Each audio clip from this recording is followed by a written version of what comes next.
আসসালামু আলাইকুম। আজকে একটি দারুণ মজার পিঠার রেসিপি শেয়ার করব।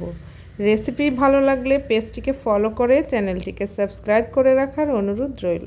কথা না বাড়িয়ে চলুন দেখে নিই কীভাবে পিঠাটি তৈরি করতে হয়। এজন্য প্রথমেই আমি এখানে 1 কাপ পরিমাণ তালের পিউরি নিয়েছি। এই তালটাকে আগে থেকে নারকেল সহ জাল করে রাখা, এটা ঘন করে জাল করে রেখেছিলাম।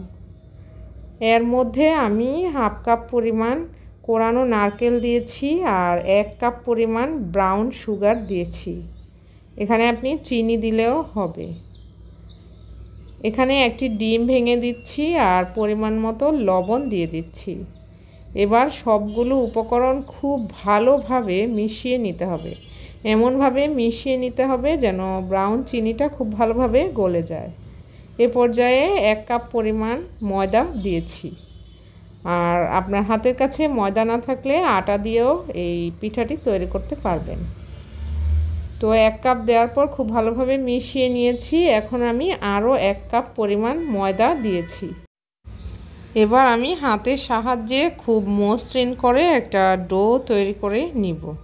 তো খুব ভালোভাবে মথে নিয়ে আমি ডোটা তৈরি করে নিয়েছি। দেখুন ডোটা তৈরি করা হয়ে গেছে। আমি এই ডোটাকে 2টি ভাগে ভাগ করে নিচ্ছি। এর মধ্যে একটি অংশ আমি খুব ভালোভাবে বোর্ডের মধ্যে নিয়ে মসৃণ করে হাতের সাহায্যে ডলে নিচ্ছি। তো গোল করে নিব আর এর মধ্যে শুকনো ময়দা ছিটিয়ে একটা পাতলা রুটির মতো করে তৈরি করে নিব। তো দেখুন আমার রুটিটা তৈরি করা হয়ে গেছে। আর এই রকম একটা কাটার নিয়েছি, আপনি চাইলে যে কোনো কাটার দিয়েই কেটে নিতে পারেন। তো আমি আজকে এই কাটারটা দিয়েই কেটে নিব। তো কাটারের সাহায্যে চাপ দিলেই কিন্তু খুব সুন্দরভাবে একটা ডিজাইন হয়ে আসবে। তো দেখুন খুব সুন্দরভাবে কিন্তু ডিজাইনগুলো হচ্ছে। এভাবে আমি এক এক করে সবগুলো পিঠা কেটে নিব। আর আমার পিঠাগুলো কেটে নেওয়া হয়ে গেছে। চলে যাব চুলায় প্যানের মধ্যে ডুবো তেল নিতে হবে আর এক এক করে পিঠাগুলো দিয়ে দিচ্ছি।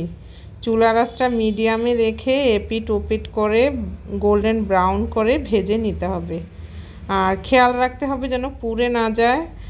2 পাশেই ব্রাউন করে ভেজে নিয়েছি। তো দেখুন আমার পিঠাটা কিন্তু ভেজে নেওয়া হয়ে গেছে।